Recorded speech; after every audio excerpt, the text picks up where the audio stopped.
morning, everyone. Good morning, dear jury member. It's a pleasure for me to present our jurisdiction.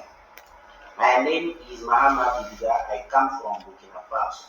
And my teammate is Abdul Wahab Mebaki for Algeria. The topic that has been selected for our consideration is: should African nations collaborate to build a pan-African genomic database for AMR surveillance? Our position is no, not under current conditions.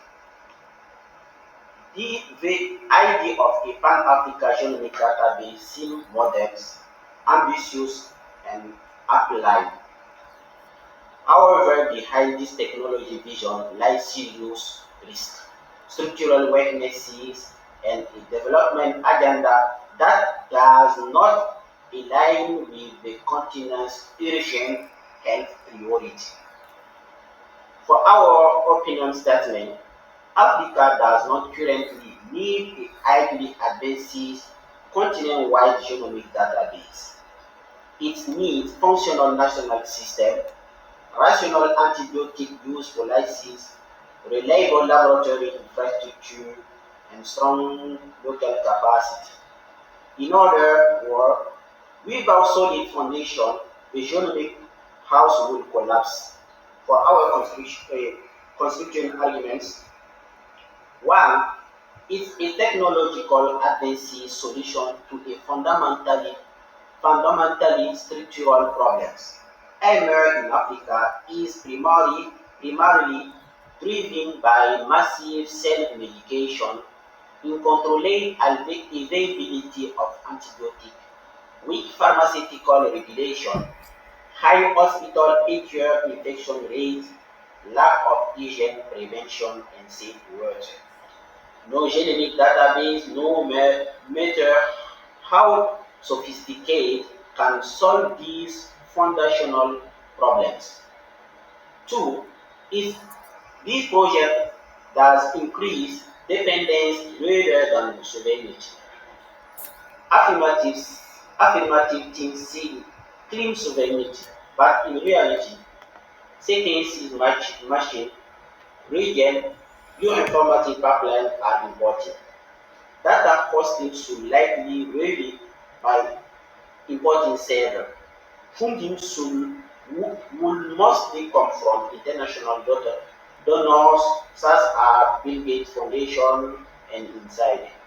We call this sovereignty, we call it strategic vulnerability. Three, it's a highly attractive target for biopiracy and commercial exploitation. A continental genomic database concentrates African genetic resources in a single root, becomes an ideal target for exploitation, may lead to foreign patents on African genetic variants, may allow others to develop products abroad without fair benefit sharing.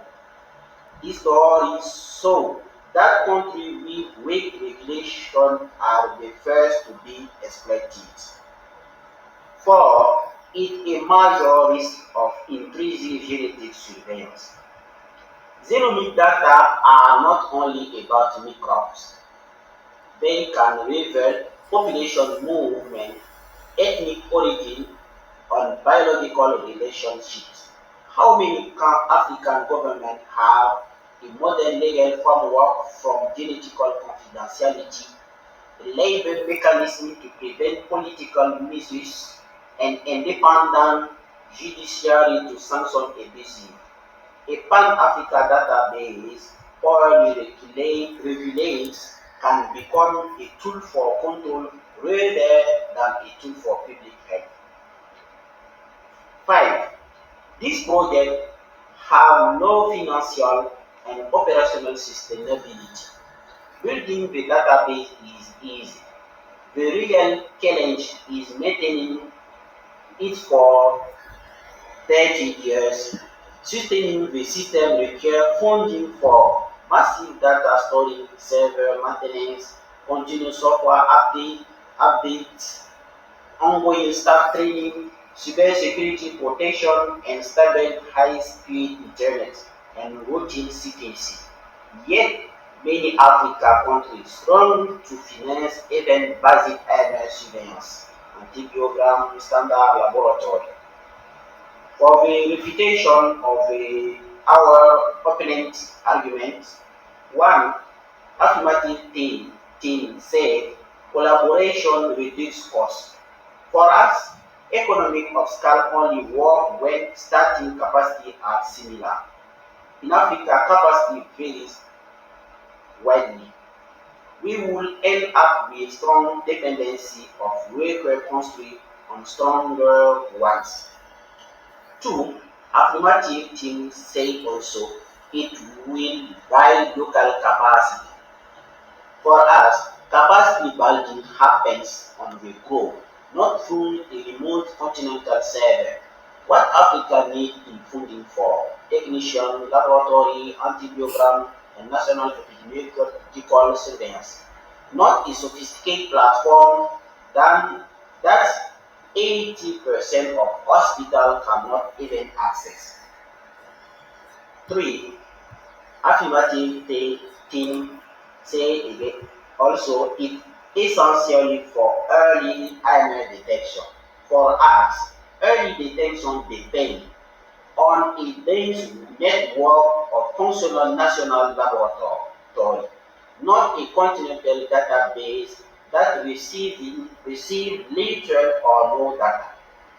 For our closing statement, building a Pan-African genomic database today is like installing cutting-edge software on a computer that has no RAM, no stable OS supply, and no antivirus. Africa must first improve its health system, antibiotic regulation, build local technical capacity, consolidate national reference laboratory, promote e-gen prevention and standard AML surveillance. Only after these foundations are solid can genomic truly play a meaningful role. Real sovereignty is not about building a single database. It's about creating durable, strong, and independent capacity. Before genomic, we must build the resilience. Thank you for us for your keep.